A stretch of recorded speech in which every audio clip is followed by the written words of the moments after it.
The other day we developed some gardens and repaired some gardens on the west side of our neighbor's driveway, and I took some shots as we went along. First thing we did was renovate some hidden hascaps and red currants that were tucked in and amongst some weeds, and we addressed their needs by mulching with hay. I've talked about that extensively. You can see those same plants now really popping with the hay around them. And then we thought we would side dress the needs of those shrubs and plants with some horse manure our neighbor Ian picked up, and that was also going to double as a place to plant some lovely climbing vines. So now around every honeyberry and red currant is dark, rich media that's ready to be planted into.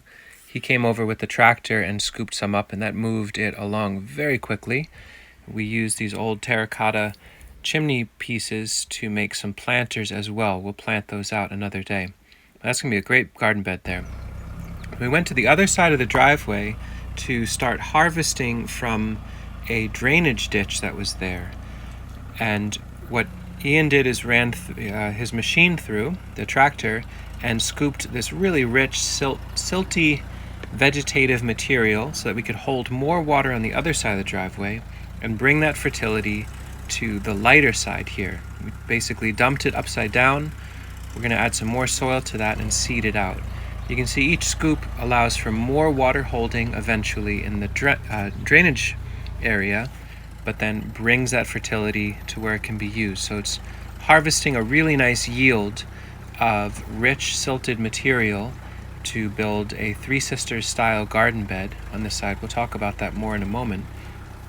And with the right flip, it puts it in the right way for the most part. You can see this is just about 10 or 15 minutes of one really good solid scoop from his machine and then dumping it in the light. And this is a really nice technique for making a harvest from one area that there really isn't enough light down in here, but there's tons of fertility, and this will let way more water be held. We can maybe do watercress or some shade-loving water plants in there later on. Now we've gone through and seeded out what's been along the fence. This is pickling cucumbers for us and to some extent for the chickens. And then I went through with my electric BCS. I've talked about this before. It's a really beautiful rotary plow that does some conditioning of soil. It breaks up the soil, but it's not aggressive about it. And so this is finishing and cleaning that ditch, making it more organized and tidy, and making a really crumbly media that I can then cover each of the garden beds with before we sow them. So we're harvesting out that ditch in a more detailed way. You can see here is a bunch of wheelbarrow loads of nice crumbly seed mix that I can load into the wheelbarrow and dump. I wish it was in focus, but this is all sorts of seeds from Experimental Farm Network and Fedco. And then we also have saved beans and old Tuscarora corn that we're planting out.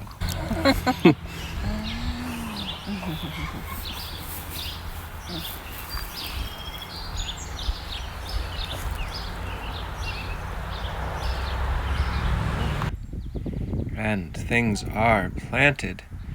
Yeah, we've got our whole scene over here now deeply covered in hay and planted out. The last little bit, I have to dump a couple more wheelbarrow loads of soil and plant it.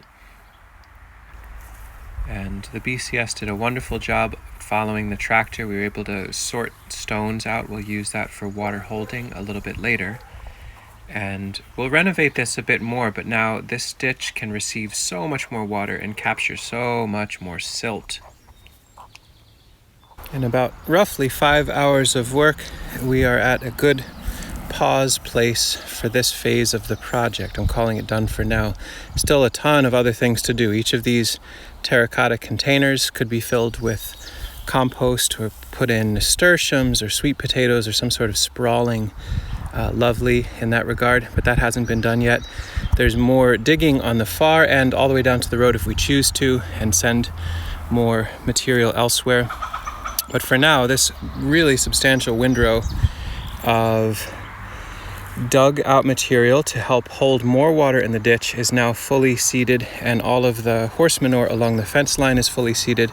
We've got a medley of storage beans, dry beans, fresh beans, green beans, cucumbers for fresh eating and for pickling, all of that associated with the 4-foot high trellis there.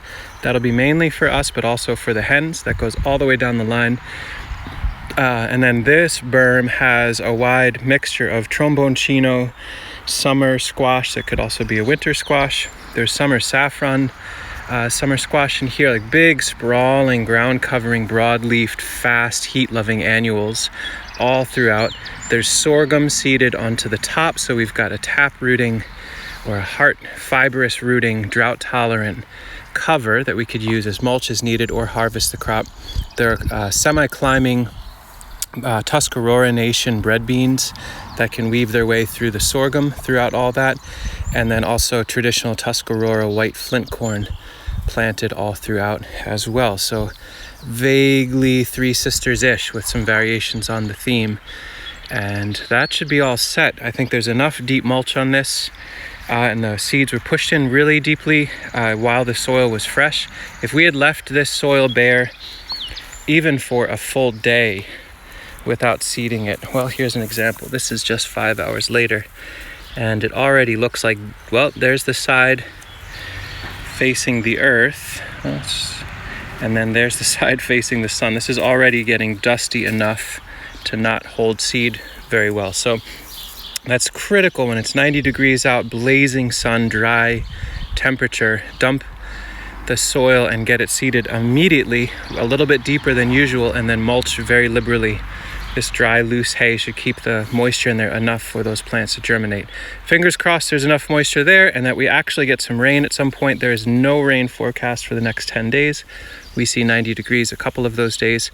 We're starting out the season with a pretty profound drought beginning, but I am setting these things in motion with the hopes that an inch of rain may bless us in the next 10, 15 days. We'll have to see, but we'll just keep planting in the hopes that things will work. Thanks for watching. Let us know what sort of questions you have, and we'll do an update on all of this when it gets to an updatable place. Take care.